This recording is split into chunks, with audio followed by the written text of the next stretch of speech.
Cette histoire s'est passée il y a quelques années. J'avais une vingtaine d'années et j'étudiais à Paris. Au moment de cette histoire, je rentrais de l'université. Comme d'habitude, ce que je fais, c'est que je prends d'abord le bus pendant un court trajet et ensuite je marche le reste du chemin. Mais cette fois-ci, je me sentais mal à l'aise dans le bus. J'ai senti qu'un type me regardait intensément. J'étais habitué à ce qu'on me dévisage. Mais là, c'était différent. Le regard de ce type était bestial. C'est assez difficile à expliquer, mais je me sentais comme une proie traquée. J'ai décidé de descendre du bus quelques arrêts plus tôt. Je voulais pas qu'il voie où je descends habituellement. J'ai fait comme dans les films. J'ai attendu que quelqu'un d'autre appuie sur le bouton d'arrêt et j'ai attendu le dernier moment pour me lever et partir. Je suis descendu du bus et je ne l'ai pas vu descendre. Au moment où je commençais à me sentir soulagé, j'ai regardé par-dessus mon épaule. Et je l'ai vu. Il était là, à quelques mètres derrière moi. J'ai eu l'impression qu'il a détourné le regard au moment même où je me suis retourné. Je suis rentré dans un magasin. J'ai attrapé mon téléphone portable et j'ai fait semblant de prendre un appel. J'ai attendu pendant un certain temps et quand il m'a semblé que c'était bon, qu'il était bien parti, je suis sorti et je me suis dépêché pour rentrer chez moi. Je n'ai pas arrêté de regarder derrière moi. Je traversais la rue à chaque croisement. Et finalement, j'ai fini par me dire que ce n'était qu'une coïncidence s'il était descendu au même arrêt que moi. J'ai fini par atteindre mon immeuble et j'ai regardé derrière moi une toute dernière fois. Et il était là. Il me regardait droit dans les yeux avec un sourire moqueur. Je me chie dessus. Je rentre dans mon immeuble et je cours jusqu'à mon appartement. Je monte les escaliers 4 par 4 jusqu'au dernier étage. Je rentre dans mon appartement, je referme la porte à clé et là je me fige. Mon interphone est en train de sonner. Ne me demandez pas pourquoi, mais j'ai décroché. Et j'ai regretté au moment même où je l'ai fait. Je pouvais aussi entendre l'interphone de l'appartement d'à côté. Le type avait en fait appuyé sur tous les boutons, en espérant que quelqu'un lui ouvre. Et puis, il a dit mon prénom. Gabriel ? Ouvre-moi, s'il te plaît, je veux juste parler. Je ne parvenais pas à bouger, j'étais paralysé. Viens à la fenêtre, regarde-moi, tu verras, je suis pas méchant. Sous le choc, j'ai raccroché. J'ai compris qu'il voulait repérer mon appartement. J'ai attendu près de la porte sans bouger pendant ce qui m'a semblé des heures. Quand j'ai enfin réussi à me calmer, j'ai appelé mon copain, qui habite loin de chez moi. Il m'a dit d'appeler immédiatement la police. Honnêtement, je ne sais pas pourquoi je n'ai pas appelé la police. Aujourd'hui, c'est vraiment la première chose que je ferais. Non mais quel débile j'ai été. Au lieu de ça, j'ai appelé ma meilleure amie. Je voulais pas me sentir seul, je lui ai tout raconté. Et au fur et à mesure de la discussion, j'ai commencé à me sentir mieux. Et puis, mon interphone a ressonné. Il s'était passé 2 heures depuis le dernier appel. J'ai répondu et il m'a dit « Gabriel, ouvre s'il te plaît ». Je me souviens encore des frissons que j'ai ressentis. Il était toujours là, pendant tout ce temps. J'étais terrifié. « Gabriel, laisse-moi entrer, j'ai tellement soif. Donne-moi juste un verre d'eau ». Ça a brisé un peu la tension, et j'ai raccroché. Je me suis littéralement recroquevillé dans un coin, en position fétale, et j'ai attendu, sans faire de bruit. J'avais même peur de respirer, même si je savais qu'il ne pouvait pas m'entendre. L'interphone a ensuite ressonné, encore et encore, mais je n'ai pas répondu. Je me suis recroquevillé dans le canapé, et j'ai fini par m'endormir d'épuisement. J'ai entendu l'interphone ressonner une nouvelle fois pendant la nuit. Le lendemain matin, en me réveillant, j'avais beaucoup trop peur de quitter mon appartement. J'ai appelé mon père, et il est venu me chercher. On est descendu et il n'y avait personne dans le hall, mais il y avait une note dans ma boîte aux lettres. « Gabriel, je suis un gars sympa, tu aurais dû m'ouvrir. » On s'est immédiatement rendu au poste de police le plus proche. La police m'a écouté et m'a dit de ne pas hésiter à les appeler. Mon père a ensuite appelé un serrurier pour installer un digicode sur la porte de l'immeuble. Et il a écrit un message à chacun de mes voisins pour leur demander de ne pas ouvrir la porte à quelqu'un qu'ils n'attendent pas. Mon père s'est même assis tous les soirs au café devant mon immeuble, avec 2 amis pendant plus d'1 semaine. Je n'ai jamais revu mon harceleur. J'adore lire les histoires de ce subreddit, mais je n'ai jamais pensé que j'avais quoi que ce soit à raconter. C'est en écoutant quelque chose sur YouTube que je me suis souvenu de quelque chose qui m'est arrivé. J'habitais dans un mauvais quartier, juste en dehors de la ville. Au moment de cette histoire, j'y habitais depuis peut-être 3 ans, et je n'ai jamais vécu un quelconque incident. Enfin, il y a déjà eu quelques fusillades dans ma rue, mais personne ne m'a tiré dessus. Je suis le genre de personne qui ne peut pas rester assis trop longtemps. Donc je me lève souvent et je marche pour me dégourdir les jambes. Cette nuit-là, vers environ 2 heures du matin, j'étais en train de réviser. J'avais un manuel dans les mains et je faisais les 100 pas, tout en révisant. J'avais bientôt un contrôle à passer. J'étais à l'université. À un moment donné, j'ai arrêté de marcher pendant un moment. Je me suis retrouvé pas loin de ma porte d'entrée. Je me tenais là, je lisais tranquillement, et c'est à ce moment-là que j'ai entendu la poignée de ma porte d'entrée. En entendant ce bruit, j'ai sursauté de peur. J'ai calmement regardé mon pen dormant pour vérifier qu'il était bien verrouillé, et heureusement, il l'était. Ouf. J'ai regardé discrètement à travers le Judas pour voir qui essayait de rentrer, mais il n'y avait personne. Bizarre. Je ne suis pas quelqu'un de superstitieux. Je ne crois pas non plus au surnaturel, mais comme je suis un petit peu bête, ma première pensée a été qu'il y a un fantôme. Un fantôme qui essaye de rentrer chez moi. Cette première pensée a très vite disparu. Je me suis très vite rendu compte que c'était complètement absurde et j'ai directement pensé à une explication un petit peu plus logique. Je me suis dit que certainement que la personne qui vient d'essayer de rentrer est en train de faire le tour pour passer par la porte arrière. Donc je me suis précipité en panique vers cette porte pour m'assurer qu'elle était également verrouillée. Et heureusement, c'était le cas. Avant même que je puisse me sentir soulagé, j'entends de nouveau la poignée de ma porte d'entrée. Mon cœur bat la chamade. Je me dépêche, je cours sur la pointe des pieds jusqu'à ma porte avec mon chien, gros nounours protecteur, me regardant d'un air inquiet. Je regarde à travers le Judas, mais personne. Et c'est à ce moment-là que j'entends un faible toquement au niveau de ma porte, alors que je suis toujours en train de regarder à travers le petit trou. Puis, j'ai entendu la voix d'un enfant dire « Laissez-moi rentrer ! Laissez-moi rentrer !» Je regarde toujours à travers le Judas, tout en couvrant ma bouche pour rendre ma respiration un peu plus silencieuse, et je vois quelque chose s'éloigner de ma porte. C'est en fait une petite fille de 3 ans. Elle arrive maintenant sur le côté de mon porche, et elle regarde en direction des buissons. Elle hoche la tête et murmure ce qui ressemble à un « Ok ». Elle s'approche de nouveau de la porte et je la perds de vue. Elle essaye de nouveau d'ouvrir la porte. Voyant que la porte ne s'ouvre pas, elle se met à toquer. « S'il vous plaît, aidez-moi ». Il faut savoir que mon oncle est flic, et donc j'ai déjà entendu parler de gens qui utilisaient des enfants comme moyen d'amener des personnes à ouvrir leur porte. Une fois leur porte ouverte, une agression s'ensuivait. Je ne savais pas comment gérer cette situation, donc j'ai tout simplement dit à voix haute « Bonsoir, je pense que quelqu'un essaye de s'introduire dans mon appartement. » « Oui, mon adresse 123 avenue de la Rue. » « Ouais, je reste en ligne. » J'ai dit ça alors que je n'étais même pas au téléphone. Après avoir dit ça, j'ai vu une ombre sortir des buissons, suivie d'une autre personne qui a récupéré l'enfant. J'espère ne jamais recroiser ces personnes un jour. Cette histoire m'est arrivée lorsque j'avais 26 ans. Je suis une femme. J'avais besoin d'essence, et il était environ 23 heures, un samedi. Je me suis arrêté à une station-service qui est généralement très fréquentée. Mais ce soir-là, la station était complètement vide. Pas une voiture en vue. J'habite en Alaska, et il faisait très froid cette nuit-là.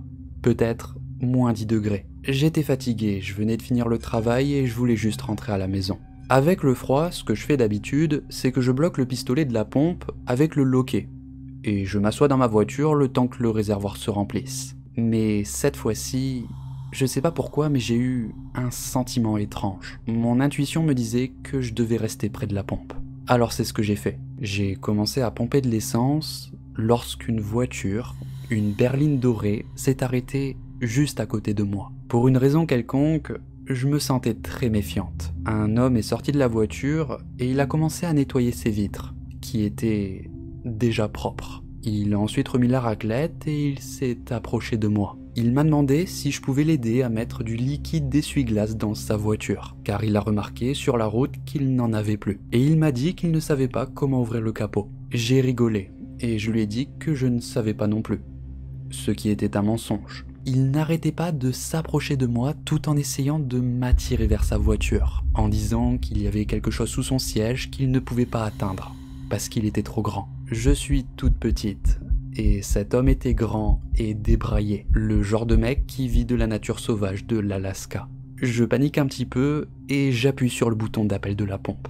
Il recule d'un pas et commence à retourner à sa voiture. Mon regard se pose alors à l'intérieur de celle-ci et je remarque que ses portes intérieures n'ont pas de poignée. Je me chie dessus, je me dépêche, je remets la pompe. J'ouvre ma porte, sauf qu'il est maintenant juste derrière moi. Il a refermé ma porte et a crié « Tu viens avec moi !» Il a attrapé mon bras et m'a plaqué contre ma voiture. J'étais terrifié, je me suis débattu et j'ai hurlé de toutes mes forces. Je lui ai donné un coup de coude aussi fort que j'ai pu. Dieu merci, le mec de l'assistance est arrivé avec un fusil. En voyant ça, l'homme m'a lâché et a pris la fuite. J'ai immédiatement appelé la police dès qu'il est parti. Le préposé au gaz, c'est-à-dire le mec de l'assistance, a montré la vidéo de la caméra de surveillance aux policiers et on a rempli un rapport. Je n'ai ensuite pas une nouvelle. Je ne sais pas s'ils l'ont arrêté. J'espère juste qu'il n'aura pas une autre fille. Ma mère était addicte à la drogue. Elle s'occupait à peine de moi quand j'étais petite. Au moment de cette histoire, je devais avoir entre 6 et 7 ans. Donc mes souvenirs sont flous, bien que c'est quelque chose qui m'a profondément marqué. Ça s'est passé dans les années 90. Il y a une nuit où j'étais dans la voiture avec ma mère.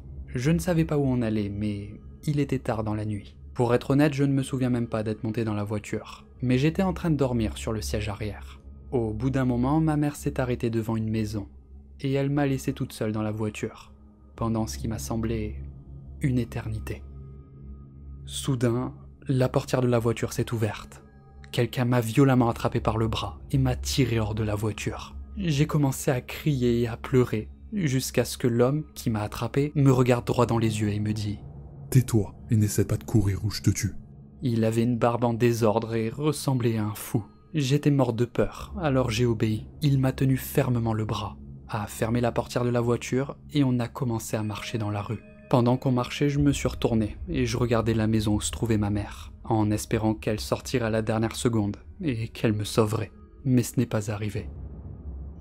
J'ai regardé la maison aussi longtemps que j'ai pu, pendant que l'homme m'entraînait de plus en plus loin. J'avais envie de pleurer, mais j'étais sous le choc et j'avais peur. Dès que je reniflais ou pleurais, l'homme resserrait sa prise et criait après moi. On a marché pendant un petit moment et puis on est arrivé dans un quartier pourri, avec un tas de bâtiments entassés. On est entré dans un bâtiment et on a commencé à monter les escaliers. Mes jambes et mes pieds me faisaient très mal, mais j'avais trop peur de me plaindre. On a continué de monter les marches et, à un moment donné, on a croisé un gars qui était en train de fumer une cigarette dans l'escalier. On était en train de monter et puis d'un coup, j'ai vu l'homme qui m'a kidnappé tomber par terre. Sur le moment, je ne savais pas comment est-ce qu'il a pu tomber aussi vite au sol. Mais la prochaine chose dont je me souviens, c'est que le gars qui fumait sa cigarette était en train de frapper mon kidnappeur. Il lui donnait des coups de poing au visage, et puis des coups de pied. Le kidnappeur était au sol, inconscient. Le mec de la cigarette l'a attrapé par le dos de sa veste et l'a jeté dans l'escalier. Vous n'imaginez même pas à quel point c'était effrayant de voir un homme inconscient tomber comme ça. L'homme s'est mis à saigner de partout. Je ne sais toujours pas comment ce gars savait que j'étais en danger. Peut-être qu'il a vu des larmes couler de mes yeux. Mais en tout cas, il a agi immédiatement. Une fois l'homme au sol, en bas des escaliers, le gars de la cigarette a commencé à faire les 100 pas, en se jurant des choses contre lui-même et en serrant son poing. Je pensais qu'il était en colère contre moi, alors j'ai commencé à pleurer. Il s'est abaissé à mon niveau, m'a regardé et m'a dit « Ok. Tais-toi. Tais-toi. » D'un air sévère, j'avais peur de lui, même s'il me faisait moins peur que le mec barbu. Il a commencé à me poser des questions. Qu'est-ce que tu fais dehors aussi tard? Où sont tes parents? Pourquoi est-ce que tu parlerais à un inconnu? J'étais tellement sous le choc que je ne parvenais pas à répondre correctement à ses questions. Il m'a demandé si je connaissais le chemin du retour, et je lui ai répondu que non. Je lui ai raconté des morceaux de ce qui s'est passé. Je ne parvenais pas à m'exprimer. Et d'une manière ou d'une autre, avec les informations que je lui ai données, il savait où se trouvait la voiture de ma mère. La seule chose dont je me souviens à propos de cette route, c'est qu'il y avait une maison avec des lumières de Noël, alors que Noël était déjà passé. À mon avis, il connaissait assez bien le quartier, et il a compris où je devais aller à partir de ça. Mais honnêtement, je ne me souviens même pas de lui avoir parlé des lumières de Noël. Il m'a dit qu'il me ramènerait, mais à une condition. Je devais lui promettre de ne dire à personne que je l'ai vu, de ne pas parler de lui ou de quelqu'un qui lui ressemble à qui que ce soit. Il m'a fait promettre encore et encore de ne rien dire de ce qui s'est passé à la police. Je me fichais de ce qu'il me demandait, je voulais juste retourner auprès de ma mère, alors j'ai accepté. Je l'ai suivi en bas des escaliers. Mon kidnappeur était toujours allongé sur le sol, en train de saigner. Il ne bougeait pas du tout. Je ne sais pas s'il était mort, mais j'espère qu'il l'était. On est sorti dehors et le type aux cigarettes s'est mis à regarder tout autour de lui. Je me souviens qu'il m'avait dit « La police ne m'aime pas trop. » On a commencé à s'éloigner de tous ces bâtiments. Mes pieds me faisaient toujours très mal, et le type aux cigarettes marchait très vite. Je devais presque courir pour le suivre. Je me suis mise à pleurer, et il m'a demandé ce qui n'allait pas. Je lui ai dit que j'avais très mal aux pieds. Alors il m'a porté, toujours avec son air sévère, et il a continué de marcher. À un moment donné, je me souviens l'avoir entendu jurer quelque chose, et il s'est mis à courir derrière une maison, ou un bâtiment. Une voiture de police était en fait en train de rouler sur la route. Il m'a posé, et m'a dit de courir jusqu'à la voiture de police. J'ai commencé à courir. J'ai essayé, mais mes jambes me faisaient beaucoup trop mal, et j'avais peur. La voiture de police a continué de rouler, et s'est éloignée sans me voir. Le mec aux cigarettes n'a pas arrêté de jurer des choses, en me reprenant dans ses bras et en courant dans la rue. Il m'a emmené derrière beaucoup de maisons, et s'est caché de toutes les voitures de police qui passaient. Je comprends maintenant que la police était en fait à ma recherche. Il m'a porté dans ses bras en courant rapidement sur la route, et à un moment donné, au loin, j'ai aperçu ma mère à sa voiture. Elle était entourée de policiers. Le type aux cigarettes m'a posé et m'a dit de courir vers les voitures de police. J'étais tellement excité que la douleur dans mes jambes a disparu. Il m'a posé et il s'est enfui. J'ai couru aussi vite que j'ai pu vers ma mère. Et à un moment donné, elle m'a vu et elle s'est mise à courir vers moi. Elle m'a prise dans ses bras et m'a serré très fort. La police a commencé à nous poser des questions. Je ne me souviens pas trop de leurs questions, mais je me souviens que ma mère leur avait raconté une histoire qui n'avait pas vraiment de sens. Elle m'a essentiellement dit de ne rien dire, et je n'ai pas dit grand-chose, j'ai surtout beaucoup pleuré. Ensuite, on est rentré à la maison. Quelques jours plus tard, mon père est venu me chercher. Il savait que quelque chose n'allait pas, et je lui ai raconté toute l'histoire. Suite à ce qui s'est passé cette nuit-là, je n'ai plus jamais vécu avec ma mère. Elle était incapable de s'occuper de moi, et je ne lui ai jamais pardonné de ce qui s'était passé. J'ai grandi, et quelques années plus tard, j'ai demandé à mon père ce dont il se souvenait de la situation. D'après ce que je lui avais dit à l'époque, il pense que ma mère était en train de se droguer lorsque j'ai été kidnappé. Quelqu'un m'a sauvé de mon kidnappeur, mais il pense que cette personne était un criminel en fuite. Au début, je pensais que cet homme était en colère contre moi, alors qu'en fait mon père pense qu'il était juste frustré par la situation dans laquelle il s'est retrouvé. Imaginez être un criminel en fuite, et d'un coup vous vous retrouvez avec une fille kidnappée. S'il s'était fait prendre avec moi, il aurait pu être en prison pour mon enlèvement. Je n'aurais même pas su expliquer que cet homme m'avait aidé, parce que sur le coup, je m'en étais même pas rendu compte. J'étais tellement sous le choc et j'avais peur. Ça m'est arrivé quand j'avais 21 ans, après une tentative de suicide. Je me suis réveillé à l'hôpital au milieu de la nuit, et un infirmier m'a dit qu'il avait besoin de remplacer mon intraveineuse. Il me pique une première fois sans trouver la veine. Il me pique une deuxième fois, une troisième fois, toujours sans succès. Alors je lui demande s'il peut essayer d'appeler quelqu'un d'autre. Il me répond non, et continue. Pendant qu'il fait ça, il pousse et agite l'aiguille sous ma peau, en disant qu'il essaye d'obtenir la veine. Au bout de la 7e ou 8e aiguille, je comprends qu'il essaye intentionnellement de me faire du mal. Alors je lui demande « Pourquoi vous faites ça ?» Et il me dit juste « C'est ta faute si t'en es là ». J'étais trop faible pour riposter, et c'était au milieu de la nuit. Il n'y avait personne d'autre autour de moi que je pouvais appeler. Je n'ai aucune idée du nombre de fois qu'il m'a piqué.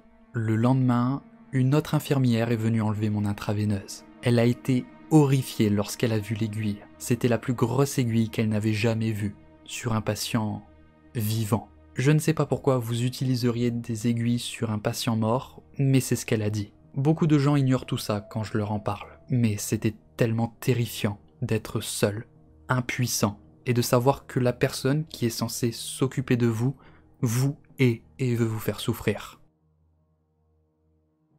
Je campais au milieu de nulle part à Washington, près du mont Rainier. Je campais pas sur un terrain de camping officiel, j'étais profondément dans les bois et j'avais installé ma tente. C'est un endroit où tu ne t'attends à croiser personne sur des kilomètres, tellement c'est dense. Il y a une nuit où j'ai été réveillé par des bruits à l'extérieur de ma tente. J'ai donc dézippé un petit peu la fermeture pour jeter un coup d'œil et j'ai vu un homme assis au niveau de là où se trouvait mon feu de camp, sachant qu'il n'y avait pas de feu. Je l'avais éteint avant d'aller dormir. Il n'y avait plus rien. Rien de particulier à propos de cet homme, juste un mec d'apparence ordinaire, assis là, à quelques mètres de ma tente. Il n'a pas de sac, ou quoi que ce soit avec lui. L'homme m'a entendu ouvrir la tente. Ses yeux sont devenus énormes, comme s'il venait de voir un fantôme. Et il est parti en courant. Ça m'a vraiment secoué. J'étais pas très bien parce que je suis vraiment au milieu de nulle part, dans les bois. Mais j'ai fini par me dire que c'était probablement une coïncidence, que le mec avait placé son campement pas très loin du mien, et je me suis dit qu'il devait être défoncé ou un truc comme ça. 2 jours de randonnée plus tard, j'ai parcouru une bonne vingtaine de kilomètres. Je n'avais pas de destination précise, donc j'ai exploré un petit peu au feeling en allant dans toutes sortes de directions. J'ai fini par trouver un endroit sympa, et j'ai installé mon campement. La nuit a fini par tomber, et j'étais assis là, près du feu. J'ai commencé à entendre des bruits. J'ai d'abord pensé qu'il s'agissait d'un animal, mais au fur et à mesure que les bruits ont continué, j'étais de plus en plus convaincu qu'il s'agissait d'une personne. Je me suis mis à demander à voix haute s'il y avait quelqu'un, et mon cœur a littéralement arrêté de battre lorsque j'ai entendu une réponse depuis l'obscurité. Vous savez comment vous rendre à Bell's Canyon ? Je me suis directement levé et me suis mis à pointer ma lampe dans la direction de la voix, et j'ai entendu crier « Dirige ça ailleurs !» Ne voulant pas énerver une personne potentiellement folle, j'ai arrêté d'éclairer cette zone. J'ai répondu que non, que je ne savais pas où c'est. Pour être honnête, je pense qu'il ne s'agissait même pas d'un vrai endroit. Je l'ai entendu grogner quelque chose. Puis, il y a eu un silence. Il m'a reposé une question. Il a continué de me poser des questions. Si j'étais déjà allé à Bell's Canyon, si je savais où c'était, comment y aller, etc. Et à chaque fois que je répondais, je l'entendais grogner, suivi d'un silence. Au bout d'un certain temps, j'ai eu l'impression que sa voix se rapprochait, donc j'ai de nouveau dirigé ma lampe dans cette direction. Et je l'ai vu. C'était le même gars qui était à l'extérieur de ma tente, il y a 2 nuits de cela. Il a dû me suivre sur 20 km en 2 jours, parce qu'il n'y a vraiment aucune chance qu'il ne se soit retrouvé accidentellement au même endroit que moi, étant donné l'étendue de la nature sauvage. Dès que ma lumière l'a touché, il s'est encore une fois enfui en courant. Cette fois, je me suis mis à le poursuivre. Mais je ne voulais pas me perdre dans la nature, donc je me suis très vite arrêté. Peut-être à 30 mètres plus loin. J'ai décidé d'arrêter ma randonnée et de rebrousser chemin le lendemain matin à la première heure. Je n'ai pas su dormir de la nuit. J'ai mis 3 jours pour revenir à ma voiture en regardant constamment derrière moi. Je me suis caché à plusieurs reprises et j'attendais avec la boule au ventre, la peur de l'apercevoir à nouveau. Je ne peux vous décrire à quel point c'était terrifiant d'être traqué dans les bois et de devoir réfléchir à ce que je pouvais faire pour éviter au mieux d'être potentiellement assassiné. La première nuit du retour, j'ai entendu à 2 reprises des bruits qui ressemblaient à quelqu'un qui marchait autour de ma tente. Mais le temps que je prenne mon courage pour aller voir, il n'y avait plus rien. La deuxième nuit, j'ai entendu ce que je pensais être un animal faisant des bruits. Mais avec le temps, j'ai plus eu l'impression que c'était un humain qui imitait des bruits d'animaux. Mais ça aurait pu être un animal. Je n'ai pas revu le gars. J'ai littéralement pleuré lorsque je suis arrivé à ma voiture. À ce jour, c'est l'expérience la plus effrayante que j'ai vécue. Je n'ai aucune idée de qui était ce gars ou quelles étaient ses intentions. Je suis allé dans un autre pays pour voir un groupe que j'adore. J'ai réussi à trouver un Airbnb pas cher. J'ai regardé les avis et tout le monde disait qu'il était un hôte adorable et vraiment sympa. Mis à part le fait que tous ces avis dataient de seulement plusieurs semaines, j'ai réservé. J'étais censé arriver tard dans la nuit, donc j'ai prévenu mon hôte. Je lui ai envoyé un message et il m'a répondu qu'il n'y avait pas de problème. Sauf qu'un imprévu s'est produit. Mon vol a été retardé. J'ai raté le dernier train et donc je lui ai dit que je n'arriverai pas avant demain. Et il m'a répondu que ce n'était pas grave. Le lendemain, j'ai pris mon train et je suis arrivé dans la ville. J'ai décidé de marcher parce que je n'avais pas beaucoup d'argent avec moi. Mon Airbnb se trouvait à une 40aine de minutes de marche. Donc j'ai marché et je suis arrivé à un endroit qu'on pourrait qualifier de délabré. Il y a des dealers de drogue un peu partout, parfois ça se remarque assez bien. J'ai cherché le numéro correspondant à mon Airbnb. Et j'ai vu que le numéro correspondait à une porte blanche qui se trouvait juste à côté d'une petite boutique. J'ai trouvé ça vraiment bizarre. J'ai essayé d'appeler mon hôte, mais je n'avais jamais réussi à le joindre. Je tombais toujours sur sa messagerie, et il ne répondait plus à mes textos. Je suis donc rentré dans le magasin, et j'ai demandé si quelqu'un habitait à cet endroit. Le mec louche du magasin m'a répondu « Quelques-uns, oui. Qui cherchez-vous » Je lui ai donc dit le nom de mon hôte, et il était en train de trifouiller sur son téléphone, d'une certaine façon où je ne pouvais pas voir ce qu'il faisait. Il m'a répondu quelque chose, et puis, d'un coup, j'ai reçu un texto sur mon téléphone portable. C'était mon hôte. Il me dit qu'il sera bientôt là. Donc, je sors du magasin et je réalise que c'était un signe de plus, que ça sentait pas bon. Une demi-heure plus tard, un gars arrive en voiture avec une femme sur le siège passager. Il me dit qu'il est mon hôte et que sur le site, c'est pas la bonne adresse. Il me dit de monter à l'arrière et qu'il va m'emmener à mon Airbnb. C'en était trop. Je lui ai simplement répondu « Tu sais quoi ? Merci, mais je vais trouver autre chose. » Et je me suis éloigné. Honnêtement, je ne sais pas si ces personnes avaient véritablement de mauvaises intentions, mais je le sentais pas du tout. Tous les mauvais signes étaient là.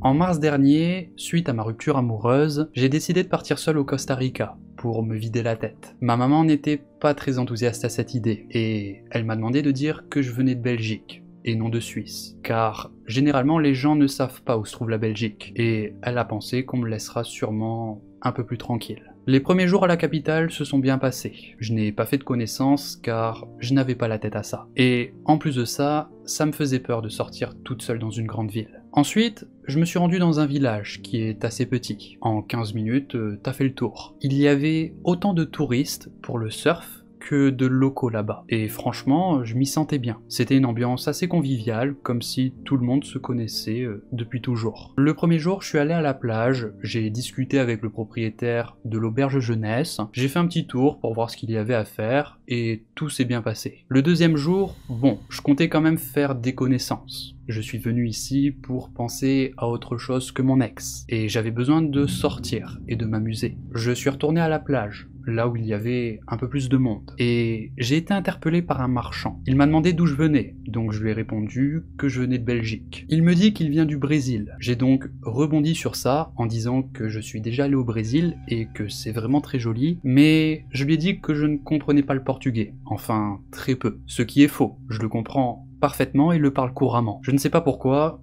j'ai tout simplement menti. Il s'est mis à essayer de me parler en espagnol, et je lui ai dit que je ne comprends rien, ce qui est encore une fois faux. La langue est pratiquement identique au portugais. Je lui ai donc proposé de continuer de parler en anglais. Le courant passe plutôt bien, je lui explique ma situation, et je lui dis que j'aimerais sortir pour boire, parce que c'est tout ce que je voulais à ce moment-là. Il me répond que ce soir, lui, ses potes marchands et leurs copines sortent à un bar juste à côté pour faire la fête. Et donc il m'a proposé de me joindre à eux. Comme il y avait d'autres filles, et qu'il s'agissait de leurs copines en plus, je me suis senti en sécurité. Donc j'ai accepté. On se retrouve au bar le soir même, on enchaîne les shots, c'était bon délire, et d'un coup, il y a une Française qui débarque en furie vers nous. Elle se tourne vers moi et me dit « Tu devrais les fuir, le Brésilien a tenté de m'agresser la semaine passée. » Et ensuite elle s'est fait éjecter du bar. Je suis un peu déboussolé, je demande des explications, mais le barman et la copine du Brésilien me rassurent, en me disant qu'il s'agit de son ex, et que quand il l'a quitté, elle lui avait promis de lui faire une sale réputation, qu'elle gâcherait chaque soirée qu'il voudrait faire,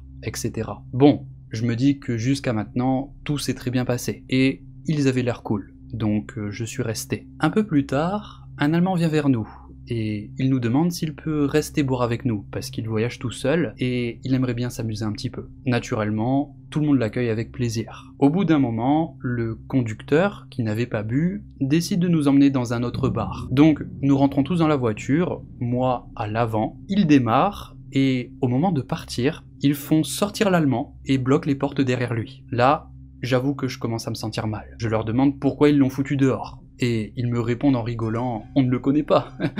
Je leur réponds du coup que moi non plus ils ne me connaissent pas, et très sérieusement ils me répondent que ce n'est pas moi qui risque de leur faire du mal, que je suis toute petite et vulnérable. Mon cœur a fait un saut à ce moment-là. J'ai tenu la portière tout le long, avec l'espoir qu'ils débloquent les portes, pour que je puisse m'enfuir. À un moment donné, le conducteur a arrêté la voiture. Ils se sont tous mis à se droguer, y compris le conducteur. J'ai senti les larmes monter en moi. Je me sentais vraiment sale, dans une sale ambiance. Ça me plaisait pas du tout. On arrive à l'autre bar et je me tiens très à l'écart. J'attendais le bon moment pour partir. Mais 2 Françaises sont venues me parler. Je leur ai fait part de mon inquiétude en pensant qu'elles allaient m'aider, mais elles m'ont dit qu'elles connaissaient bien ce groupe, de ne pas m'en faire et que je peux rester tranquille. Les 2 filles sont allées vers le groupe et ils se sont tous mis à parler espagnol. Un des garçons a demandé à la Française « Tu as pris ce qu'il fallait ?» et elle lui a répondu « J'ai pris de tout. Vous voulez quoi au juste? L'assommer complètement ou qu'elle soit quand même un peu consciente ?» Lorsque j'ai entendu ça, mon cœur a sauté d'un bond. Je suis sorti du bar et j'ai tapé mon meilleur sprint jusqu'à l'auberge jeunesse. Et j'y suis resté enfermé pendant 2 jours. Le fait d'avoir dit que je ne comprenais pas l'espagnol m'a totalement sauvé la vie parce qu'ils ne se sont pas gênés de parler devant moi sans même faire de messe basse ou quoi que ce soit. C'était terrifiant. Après ça, j'ai décidé de partir vers le sud pour être sûr de ne plus jamais les recroiser. Quand j'avais 19 ans, dans le début des années 90, mon frère et sa femme venaient de se marier. Ils vivaient à Baltimore, dans l'état du Maryland. Je suis de Maryland, mais je n'étais encore jamais allé dans cette ville, et j'avais entendu dire que c'était pas non plus totalement safe à certains endroits. Enfin bref, j'étais sur la route pour leur rendre visite, et à un moment donné, j'ai tourné dans la mauvaise rue. La rue en question était une étendue de maisons condamnées, avec des bars craignos. Il y avait également une station-service abandonnée. Il y avait quelques personnes qui marchaient dans la rue en buvant des bouteilles. Vous voyez le genre d'endroit, quoi.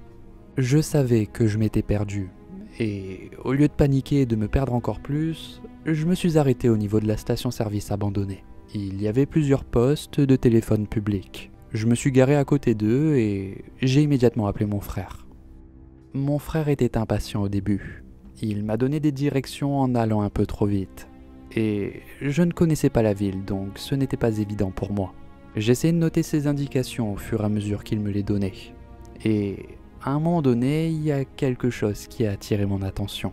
J'ai tourné la tête vers ma voiture et j'ai vu à ce moment-là 3 hommes qui s'y étaient adossés. Il y en avait 2 à l'arrière, sur les côtés passagers, et un à l'avant, adossé contre ma porte côté conducteur. J'ai commencé à pleurer en silence. J'avais des lunettes de soleil, donc ils ne pouvaient pas voir que je pleurais. Mon frère m'a entendu renifler, et il m'a demandé ce qui n'allait pas. Mais je ne pouvais pas lui dire ce qui se passait, parce que les hommes étaient à portée de voix. Il m'a donné le reste des directions, et j'ai raccroché le téléphone.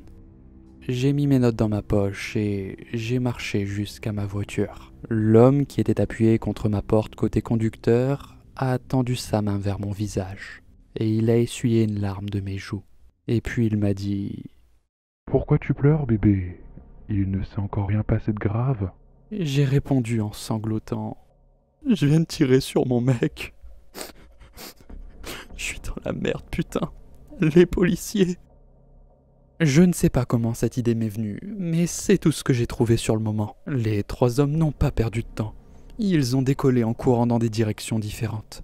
Si je n'avais pas reçu ce mensonge de la part de mes anges gardiens ou de quiconque m'a sauvé la vie ce jour-là, qui sait ce qui se serait passé?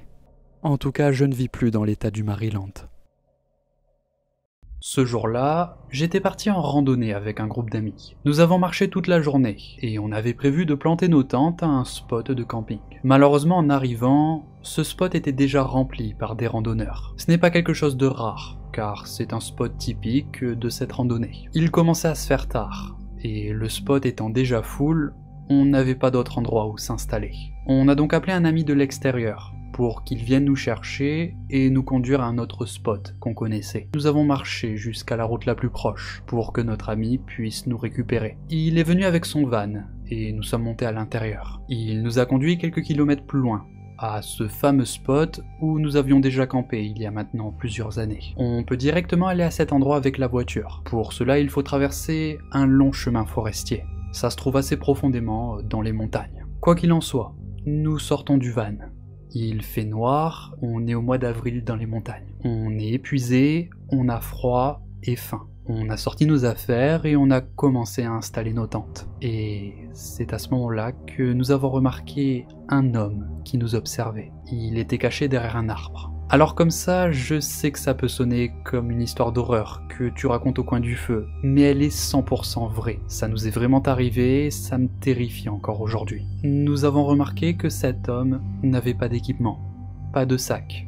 Il se tenait là, à nous observer derrière un arbre. Un membre de notre groupe, qui est un ancien marine, lui a dit de sortir de là et de nous expliquer ce qu'il veut. L'homme s'est écarté de l'arbre et nous avons tous pointé nos lumières sur lui. Je rigole pas. Le t-shirt blanc de ce mec était couvert de ce qui ressemble à des taches de sang. Il avait de longs cheveux, une longue barbe, des yeux de cinglé. Il portait un t-shirt et un short que tu mets lorsqu'il fait 35 degrés. Nous sommes tous effrayés. Et on parle d'un groupe de randonneurs expérimentés, qui en a vu des choses. Nous avons demandé à ce gars ce qu'il nous voulait. Et il nous a répondu « Vous ne pouvez pas camper ici ». On lui a dit que c'est exactement ce que l'on comptait faire. Et il nous a répondu « Je ne pense pas que c'est une bonne idée pour aucun d'entre vous ». On s'est, entre guillemets, concerté avec le groupe pour discuter, et lorsqu'on s'est retourné, on a vu qu'il était retourné se cacher derrière son arbre. On s'est dit que, même si on campait ici, personne n'arriverait à dormir. Donc, nous avons rassemblé nos affaires, et nous sommes remontés dans le van. Nous avons démarré le moteur, et au moment où nous avons commencé à partir, ce mec a sorti une lampe à filtre rouge et s'est mis à sprinter dans notre direction. Je rigole pas, il a couru après notre van sur 1/4 de kilomètre. Il était putain de rapide. Sur la route, nous avons croisé une voiture d'un garde forestier et nous lui avons fait signe de s'arrêter. Nous avons signalé ce type. On a dit au garde forestier à quel point ce mec était bizarre. Le garde forestier nous a dit qu'il irait enquêter. Je n'ai pas entendu parler de ce type pendant les 5 prochaines années. Pendant longtemps, j'ai pensé qu'il s'agissait probablement d'un braconnier, qui ne voulait pas qu'on soit à proximité. Les gens chassent tout le temps là-bas, ce qui expliquerait peut-être un peu le sang sur son t-shirt. Mais j'ai récemment été à un événement avec certains des gars de la randonnée, pour la première fois depuis des années. Et on s'est remis à parler de la fois où on a fait une randonnée et on était tombé sur un mec creepy dans les bois. L'un des gars, qui habite toujours à proximité de là où on a fait la randonnée, a sorti son téléphone et il nous a dit « J'ai oublié de vous le dire les gars, mais je l'ai revu ». Il nous a sorti un article et il était là. C'était bien le même gars. Il a été arrêté pour avoir assassiné une pauvre femme sur un sentier. La date du meurtre ne correspondait pas avec la période où on a fait la randonnée, mais je crois bien qu'il y a de fortes chances qu'on ait rencontré cet homme peu de temps après qu'il ait assassiné quelqu'un d'autre. Je ne ferai plus jamais de randonnée sans être armé dorénavant. Pour un petit peu de contexte, ma mère sortait avec un connard abusif à l'époque. On va l'appeler Yann. À cause de Yann et des engueulades qu'ils ont eues, on ne pouvait plus verrouiller les portes de la maison. Ils avaient donné des coups de pied dans la porte d'entrée et aussi dans la porte arrière, et ils n'ont jamais réparé. Ma mère et Yann passaient tout leur temps au bar. Toute la journée, ils y étaient à se saouler. Cet incident s'est produit quand j'avais environ 12 ans. Mon petit frère, lui, avait environ 10 ans. Ce jour-là, ma mère était, comme d'habitude, au bar avec Yann. Lorsque vous rentrez dans ma maison, vous arrivez directement dans le salon. Sur la droite, il y a un couloir qui mène aux chambres. C'est là qu'on était avec mon petit frère. Pour être exact, on était dans la chambre de mes 2 frères. Mon grand frère, lui, n'était pas à la maison. La porte était fermée et on était en train de jouer à la PlayStation. Il était environ minuit, ou peut-être 1h du matin.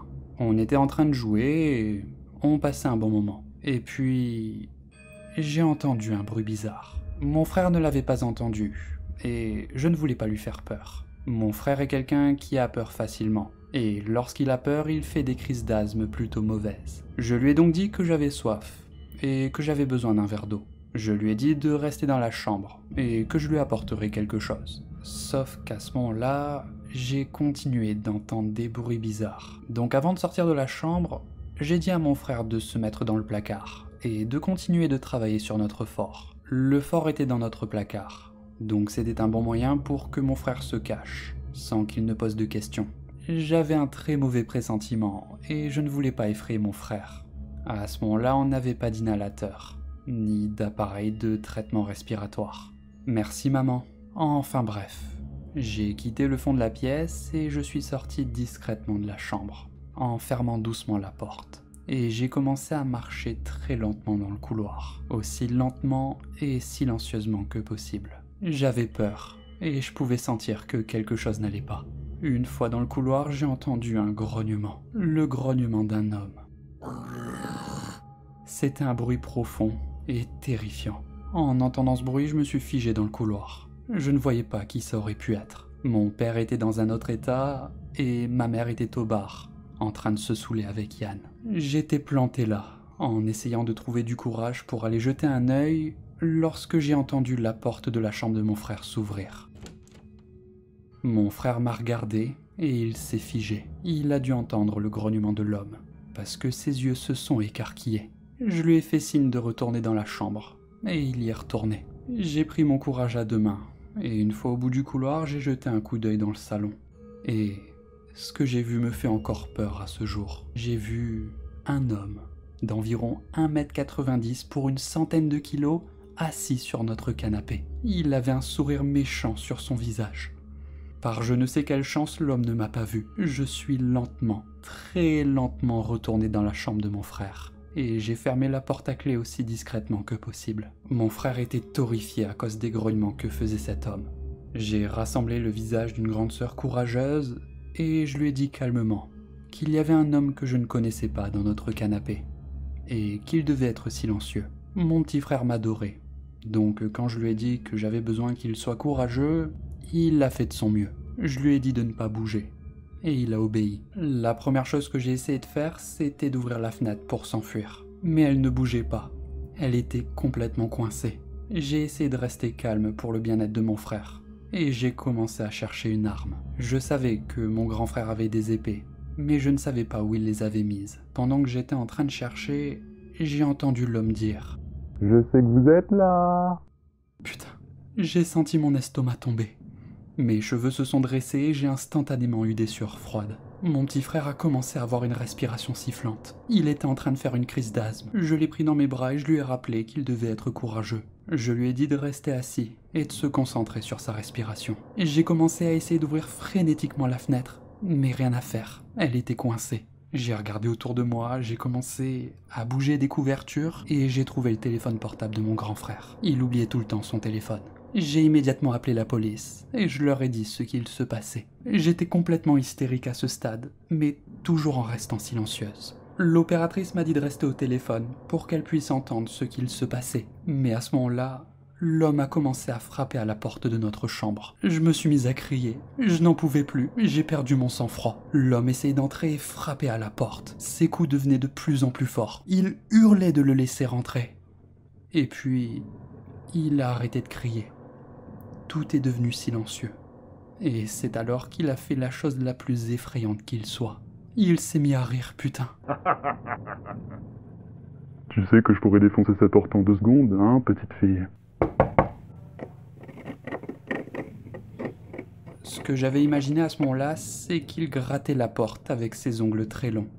Et puis j'ai entendu la police se mettre à lui crier dessus. Je les ai entendus se battre. J'ai entendu des cris. Et puis, c'était le silence. Après plusieurs minutes, on a frappé à ma porte. Mais à ce stade, j'étais beaucoup trop terrifié pour l'ouvrir. Je sanglotais, je tremblais. J'étais par terre en tenant mon petit frère, toujours en pleine crise d'asthme. Une femme de la police m'a dit qu'on pouvait ouvrir la porte. Alors je l'ai ouverte, et on s'est effondré dans les bras de la policière. Il s'avère que cet homme était complètement défoncé par la drogue. Je me souviens que les flics m'ont emmené jusqu'à lui, et ils m'ont demandé si je connaissais cet homme. Je ne le connaissais pas, mais je n'oublierai jamais d'avoir été devant lui. Mes parents ont été appelés, et ils ont fait l'objet d'une enquête pour nous avoir laissés tout seuls comme ça. Ma mère est une personne différente aujourd'hui. Elle ne boit plus, et elle est maintenant mariée à un flic. Elle a complètement changé. Mon mari ne comprend pas pourquoi est-ce que je deviens aussi furieuse contre lui, lorsque je retrouve la porte déverrouillée. Je finis le travail assez tard. Et quand je rentre à la maison, parfois ça arrive que je retrouve la porte déverrouillée. C'est exaspérant quand ça arrive, parce que je dois ensuite parcourir toutes les pièces de la maison, et vérifier les placards et les autres endroits où une personne aurait pu se cacher. J'ai 2 enfants, et ils ne subiront jamais ce que j'ai vécu. Cette histoire n'est pas la mienne. Elle m'a été racontée par mon ami proche, Jack, un homme aujourd'hui à la retraite qui a passé sa carrière à travailler dans une université en tant qu'achère. Il a aujourd'hui une 60aine d'années. Il y a 40 ans, Jack travaillait dans un bar gay à Portland. Il était barman. C'est là qu'il a rencontré Randy, un jeune homme séduisant dans la vingtaine. Il parlait très bien et avait un style BCBG, un style typique des années 80. Randy et Jack ont enchaîné les dates ensemble pendant plusieurs semaines. Ils n'habitaient pas loin l'un de l'autre. Randy était assez nouveau à Portland. Il avait déménagé il y a seulement quelques années, après que ses parents ont appris qu'il était homosexuel. Ses parents n'ont pas accepté son homosexualité. Ils ont essayé de le placer dans une institution. Leur relation n'était pas sérieuse, mais Jack a été choqué lorsqu'il a découvert que ce diplômé universitaire toujours bien rasé travaillait en fait dans les rues de Portland en tant que prostituée. Portland est aujourd'hui un lieu tendance et branché, mais la ville n'avait pas cette même image à l'époque. Elle avait ses côtés sombres, notamment un réseau de prostitution gay souterraine. La révélation de Randy sur sa carrière s'est passée de la façon suivante. Il y a une nuit où Randy était bouleversé. Il a appelé Jack et il lui a demandé s'il pouvait passer chez lui. Une fois chez Jack, Randy lui a avoué qu'il était un prostitué. Et il s'est mis à lui raconter un truc violent qui lui est arrivé la nuit dernière avec un client. Il ne lui a pas révélé l'identité de la personne, mais il lui a dit que c'était un homme d'affaires local très influent et connu. Une personnalité de haut rang dans le Portland des années 80. Il lui a expliqué que ce type aimait tout ce qui était sadomasochisme, bandage, et à ce stade il le voyait environ une fois par mois depuis 1 an. Mais voilà, la nuit dernière, après avoir conclu leur scène, le client a dit à Randy « Je fantasme à l'idée de te kidnapper et de te garder pour toujours. » Le gars lui a demandé s'il voulait rester avec lui. Bien évidemment, Randy lui a dit « hors de question ». Et le mec a commencé à s'énerver. Un chauffeur de taxi a finalement ramené Randy chez lui. Mais c'était une grave erreur, parce que le chauffeur savait maintenant où il habitait. Un petit peu plus tard dans la soirée, Randy était sorti. Et en marchant pour rentrer chez lui, il a remarqué la limousine de son client, garée dans la rue de son immeuble. Randy a préféré ne pas rentrer chez lui. Il est allé manger quelque part, et lorsqu'il est retourné vers son immeuble, il a vu que la limousine était encore dans la rue, avec le chauffeur assis dans la voiture. C'est à ce moment-là qu'il a décidé d'appeler Jack pour lui demander s'il pouvait passer chez lui. Il est allé chez Jack et il lui a tout raconté.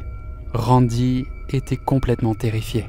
Il a essayé d'en rire comme si c'était une blague stupide. Mais le fait que le chauffeur ait passé des heures garé au même endroit, à seulement quelques maisons de son immeuble, était effrayant comme l'enfer.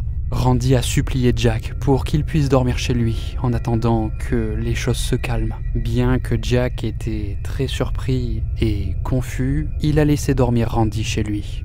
Randy est resté avec Jack pendant plusieurs jours. Les jours sont passés et puis Randy a contacté Jack. À ce moment-là, Jack était au travail et celui-ci lui a dit qu'il allait maintenant retourner à son appartement. Randy lui a dit qu'il le rappellerait un petit peu plus tard dans la semaine. Il lui a parlé d'un film ce week-end qu'il a envie d'aller voir avec lui. Donc ils se sont dit au revoir et ils ont raccroché le téléphone.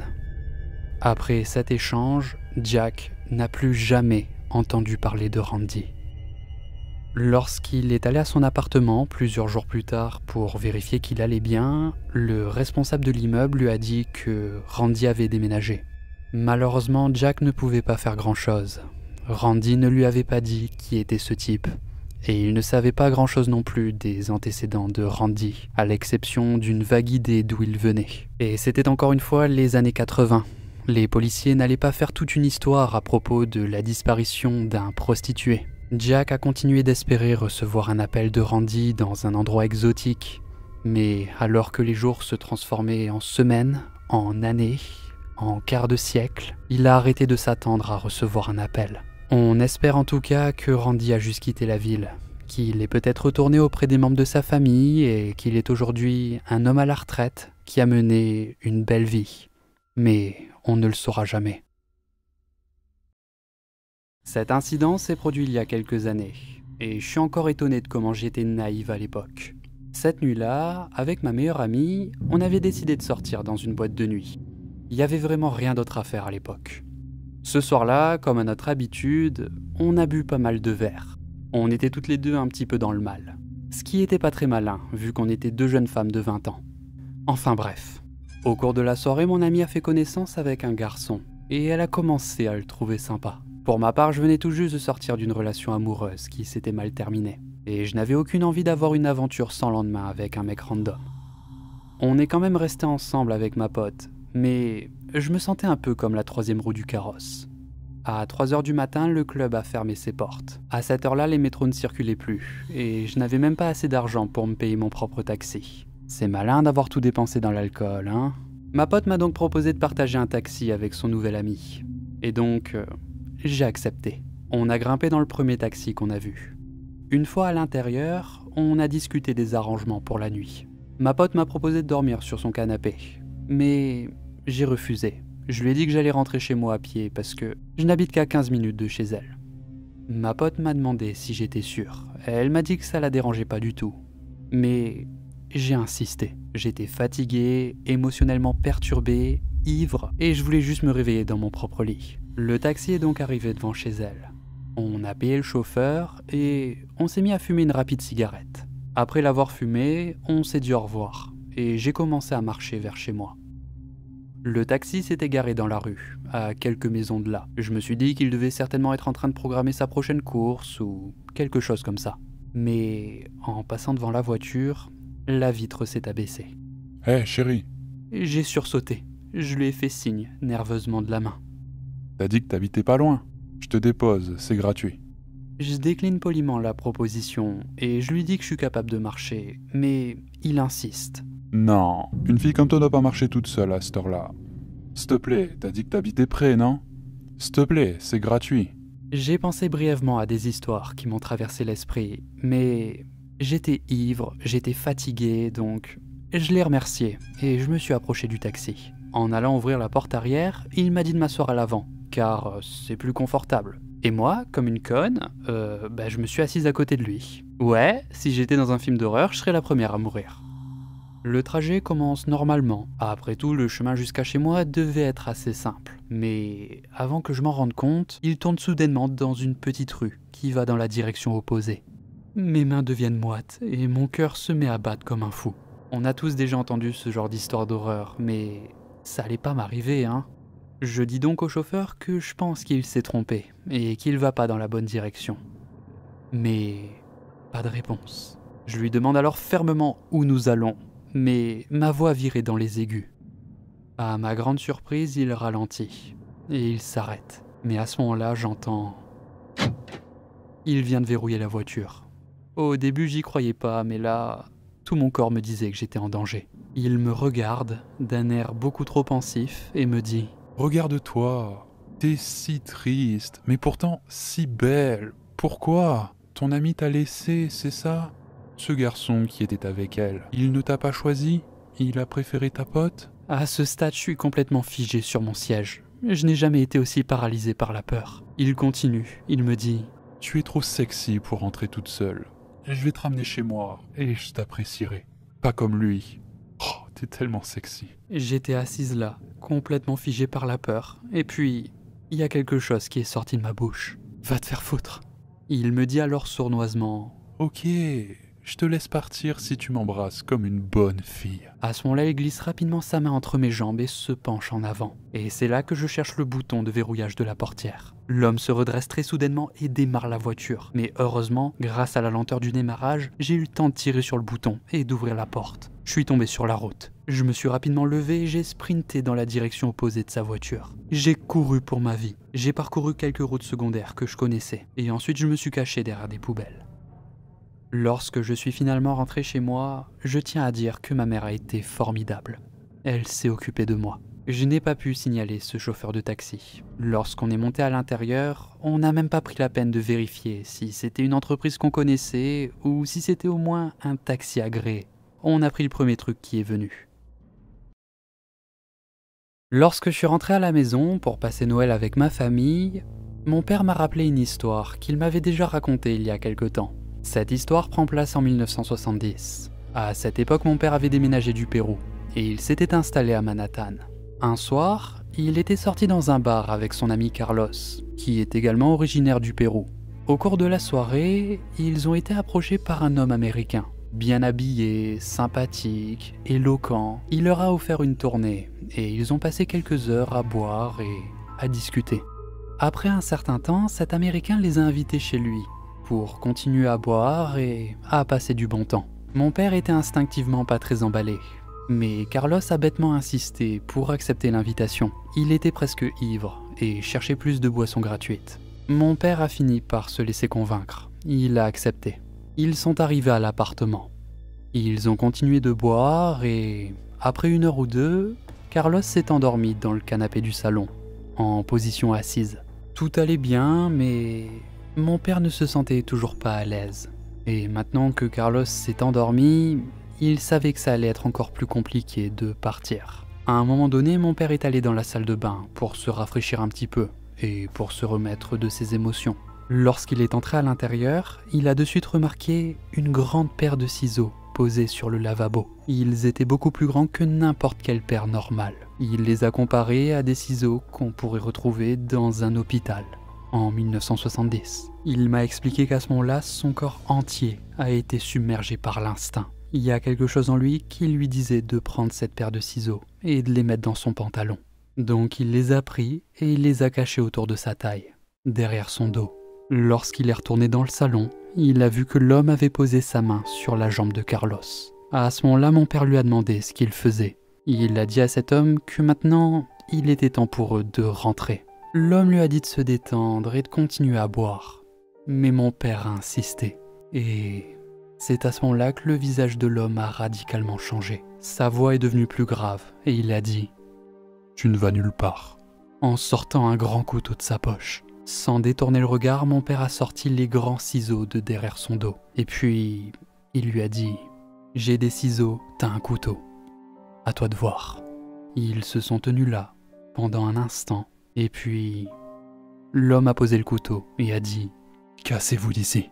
Sans quitter l'homme des yeux, mon père a secoué Carlos pour le réveiller. Il a réussi à le mettre debout, en le soutenant. Sans détourner le regard, et toujours avec le ciseau en main, mon père a guidé Carlos vers la sortie. Alors qu'il reculait dans le couloir, menant à l'ascenseur, l'homme se tenait à la porte et les regardait fixement partir. Cette histoire s'est passée il y a 1 an, lorsque je vivais avec mon copain, qui est maintenant mon fiancé. Yeah! On vivait dans un quartier plutôt safe. Bon, il y a déjà eu quelques cambriolages à quelques rues d'ici, mais c'est très rare que ça arrive. Je me sentais plutôt en sécurité là où j'habitais. Enfin bref, un week-end, le frère de mon copain, qui s'appelle Marshall, sa petite amie Amy et son frère étaient venus nous rendre visite. C'était tout simplement une journée tranquille où on allait boire quelques bières, jouer aux jeux vidéo et se relaxer. Mon copain allait bientôt passer ses examens. Il avait passé le mois entier à réviser. Et donc il voulait juste passer une journée tranquille avant le jour J. Malheureusement, je suis tombé malade. C'était la pire grippe que je n'avais jamais eue. J'avais beaucoup de fièvre. 1 degré de plus et c'était l'hôpital. J'avais la nausée, j'avais mal à la tête, des courbatures, bref, tous ces trucs-là quoi. Bien sûr, je voulais pas empêcher mon copain et mes amis de s'amuser. Donc je suis simplement resté dans ma chambre. Avant d'arriver à la maison, ils sont tous ensemble allés manger quelque part. Donc pour ma part, j'étais toute seule, dans mon lit, à regarder la télévision. Vers 16h, j'ai entendu la porte d'entrée, donc je me suis dit qu'ils étaient de retour. J'ai appelé mon copain, mais personne n'est venu. Même s'ils étaient là, ils ne m'auraient pas entendu, parce que ma voix était trop faible. Mais je savais que mon copain viendrait me voir dès qu'il rentrerait, donc je me suis finalement dit que j'ai dû entendre quelque chose tomber ou que c'était mes voisins qui faisaient du bruit. J'en ai pas trop tenu compte et j'ai fini par me rendormir. Je me souviens que j'étais en train de dormir sur le dos et dans un profond sommeil, j'ai ouvert les yeux tout en étant encore somnolent. Et à ce moment-là, j'ai cru voir une silhouette bouger dans ma chambre. J'étais tellement médicamenté et tellement malade que je n'ai pas complètement compris ce qui s'est passé ou ce que ça voulait dire. Comme si j'avais vu la silhouette, mais que mon cerveau n'avait pas fait la connexion que j'avais vu quelqu'un. Et comme il faisait sombre dans la pièce, je pense qu'une partie de moi a pensé que c'était la télévision. Finalement, vers 19h, ils sont rentrés à la maison. Ils étaient bruyants. Surtout Amy, qui était très éméchée. Elle est toute rigolote quand elle est ivre, donc il y avait beaucoup de rire. Mon copain est venu me voir dans ma chambre. Il m'a apporté de la soupe. Il s'est assis à côté de moi et m'a parlé de sa journée et de ce qu'ils ont mangé. À un moment donné, je lui ai demandé d'attraper une nouvelle boîte d'aspirine dans la boîte de rangement qui se trouve en dessous du lit. On a un grand lit qui prend pas mal de place, et en dessous j'avais une boîte à rangement où je gardais des flacons de pilules, des brosses à dents, du dentifrice, etc. Mon copain a tiré la boîte du dessous du lit, il a regardé dedans, et puis il a levé la tête et m'a tendu le flacon. Mais son expression faciale a changé, comme s'il avait perdu toutes les couleurs sur son visage. Je l'ai remercié sans vraiment y prêter attention, et puis il m'a dit « Allez, je vais t'emmener dans la salle de bain ». Mon copain ne bégayait jamais, je me suis demandé ce qui lui arrivait. Je lui ai dit que non, que je me sentais pas de me lever. Mais il m'a dit « Allez, sinon après je vais devoir remonter les escaliers dans même pas 10 minutes, parce que tu voudras aller aux toilettes. » Sur le coup, sa phrase m'a fait mal, mais il avait raison. Je venais de boire une soupe et une moitié de bouteille d'eau. Il m'a aidé à me lever. Je n'arrivais pas à comprendre pourquoi est-ce qu'on descendait, alors qu'il y avait une salle de bain à l'étage. Il m'a assis sur le canapé, et je lui ai dit « Mais qu'est-ce qui se passe ?» Il a sorti son téléphone. Ses mains tremblaient. Je lui ai demandé ce qui n'allait pas, et c'est là qu'il m'a répondu quelque chose qui me donne encore des frissons aujourd'hui. Il m'a chuchoté « Il y a quelqu'un sous le lit ». Amy s'est mise à rire, et donc j'ai aussi rigolé en pensant que c'était une blague. Mais il avait l'air sérieux. Marshall, le frère de mon copain, a suggéré qu'on sorte de la maison, donc c'est ce qu'on a fait. Alors qu'on partait, on a entendu un bruit sourd à l'étage. On est parti rapidement de la maison, et on a appelé la police. Quelques minutes plus tard, la police est arrivée. Ils ont fouillé la maison, mais ils n'ont trouvé personne. Le type a dû comprendre qu'on l'avait grillé, et donc il a pris la fuite. Ce qui me terrifie encore plus, c'est que la police a trouvé un couteau à steak sous le lit. C'était un petit couteau émoussé et rouillé. Mon copain n'a pas pu donner de description, seulement qu'il a vu des baskets. Il faisait noir, donc il n'a pas vu grand-chose. Je ne suis pas vraiment sûr de la façon dont il est entré chez nous, mais j'ai quelques théories. En tout cas, je suis vraiment fier de la façon dont mon copain a géré la situation. Je vis dans une ferme en haut d'une montagne, au milieu de nulle part dans l'intérieur de la Colombie-Britannique. Il n'y a pas de réseau téléphonique, les voisins sont loin et je vis de manière autonome. Ma caravane se trouve à côté d'une grange, qui est entourée de 360 degrés de forêt. Il y a quand même une petite route qui mène à ma propriété. La montagne en question s'appelle le mont Ida. Elle a une longue histoire avec les peuples autochtones de la région. Depuis mon enfance, j'ai entendu plein d'histoires sur cette montagne. Et pour faire court, le résumé de ces histoires, c'est que la montagne serait dangereuse à cause des esprits qui y habitent. Beaucoup de choses étranges ont été vues et se sont passées sur cette montagne. Mais bon, pour ma part, je ne suis pas un adepte du paranormal. Hier soir, vers 22h45, j'ai entendu 3 séries de sirènes passer rapidement sur la route principale. Ici, on n'entend jamais de sirènes. En 15 ans, je n'en ai entendu qu'une seule, et c'était plus tôt cette semaine. À ce moment-là, je me suis pas vraiment inquiété, mais je me suis demandé ce qui se passait. Environ 30 minutes plus tard, l'électricité a été coupée. J'étais déjà dans mon lit à ce moment-là. Les lumières étaient éteintes, et je m'en suis rendu compte parce que je n'avais plus de Wi-Fi. Ça m'a un petit peu inquiété, parce que sans Wi-Fi, je ne peux pas appeler de l'aide, et je suis tout seul. J'ai commencé à stresser, parce que s'il y a un incendie, je ne pourrais pas appeler les pompiers. Donc j'étais là, dans mon lit, dans le noir. Et puis soudain, j'entends un cri aigu et fort, comme un enfant qui vient de tomber de son vélo. J'entends des pleurs hystériques provenant de ce qui semble être un petit enfant. À ce moment-là, mes chiens sont devenus fous à ma porte d'entrée. Si vous connaissez les pumas, vous savez qu'ils peuvent souvent imiter les pleurs d'un enfant. Et ça de manière effrayante. Alors que j'étais allongé là et que la tension montait, je me suis dit que ce n'était qu'un puma. Rien de plus. Mes chiens ont fini par se calmer. Et alors que je tentais de m'endormir, j'ai entendu un autre bruit. C'était un son inhumain que je n'avais jamais entendu de ma vie. Ça ressemblait à un mélange de tous les monstres de films d'horreur, mais en un seul. Je ne peux même pas le décrire. C'était environ 5 secondes de hurlements purs, comme une banshee démoniaque avec les cordes vocales d'un T-Rex. Le son était si fort qu'il a fait trembler mon lit. On aurait dit qu'il y avait une base de concert cachée dans la forêt. Je pouvais sentir les battements de mon cœur à ce moment-là. Mes chiens étaient en train d'aboyer férocement vers la porte. Ils grognaient en montrant les dents, comme si ce qui venait de crier était de l'autre côté. Je ne savais pas quoi faire. Je ne pouvais appeler personne. Je n'avais pas le courage de me lever pour aller enquêter. D'autant plus qu'il faisait froid en plein hiver. Je me trouvais juste là, allongé dans l'obscurité, complètement terrifié. Je me contentais de vérifier mon téléphone toutes les 30 secondes pour voir si le Wi-Fi était revenu. Heureusement, après ça, il ne s'est rien passé de plus. Avec la fatigue du stress, au bout d'un moment, j'ai fini par m'endormir. Au réveil, ce matin-là, tout était revenu normal. Plus rien d'étrange. L'électricité était revenue. J'ai fait un post dans le groupe Facebook local, et personne dans la région n'avait entendu quoi que ce soit. Seuls quelques-uns comme moi avaient également perdu l'électricité. Alors à vous de juger, qu'est-ce que c'était? Un puma en chaleur? Un Bigfoot sortant d'hibernation? Un fantôme autochtone millénaire qui voulait me chasser de ses terres? Je n'ai aucune idée de ce que ça pouvait être. Petit update. Pour commencer, il a été confirmé que les sirènes et la coupure de courant étaient dues à un accident de voiture sur un poteau électrique, un peu plus loin sur la route. Et étrangement, j'ai également découvert que la sirène que j'avais entendue la semaine dernière était également liée à un accident de voiture, mais qui avait eu lieu presque au même endroit. Croyez ce que vous voulez.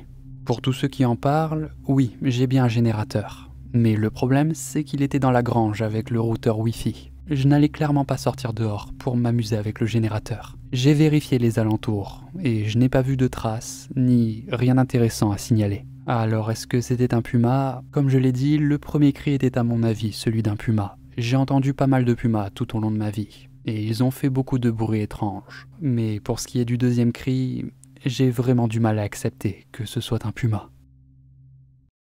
Cette histoire m'est arrivée il y a plusieurs années lorsque je voyageais en Australie. Je voyageais avec un van, comme le font de nombreux routards, parce que cela me permettait d'économiser beaucoup d'argent niveau hébergement. Je dormais généralement dans des aires de repos, des stations-service, bref, partout où je pouvais me garer. Cette nuit-là, j'avais conduit pendant de longues heures, et je commençais à avoir sommeil. Donc j'ai décidé de m'arrêter dans la prochaine aire de repos, au milieu de nulle part. Quand je suis arrivé, il n'y avait aucune voiture de garée.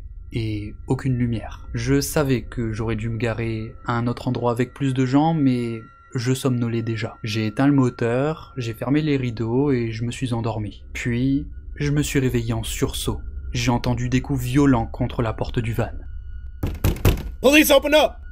Rien ne te réveille plus vite que ça. Mon cœur battait la chamade. J'étais en train de reprendre mes esprits de cette poussés en adrénaline lorsqu'ils ont de nouveau frappé à la porte en disant que c'était la police. Ma première pensée était que je me suis garé à un endroit que je n'aurais pas dû, mais encore une fois, j'étais au milieu de nulle part, et c'était une aire de repos. Avant d'ouvrir, parce que mon esprit me disait que cette situation était bizarre comme jamais, j'ai décidé de jeter un coup d'œil discret par l'une des fenêtres. J'ai soulevé légèrement le rideau et j'ai regardé. J'ai clairement pu voir la silhouette d'un homme se tenant devant mon van. Sa voiture n'était pas très loin, mais il n'avait pas de lumière sur lui, même pas une lampe de poche. Ce mec n'était définitivement pas un policier. J'ai pris mon courage à deux mains et j'ai crié « Cassez-vous d'ici!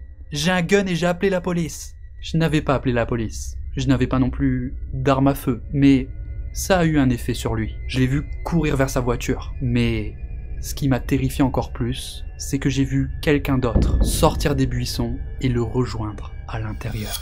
Ils sont partis. Quelques minutes plus tard, j'ai démarré mon van et j'ai conduit dans la direction opposée. Inutile de dire que je n'ai plus jamais dormi dans une aire de repos où il n'y avait pas au moins quelques voitures. Je ne sais pas ce que ces gens voulaient, mais vu l'historique de l'Australie concernant les tueurs en série de backpackers, je suis vraiment content d'être encore là aujourd'hui.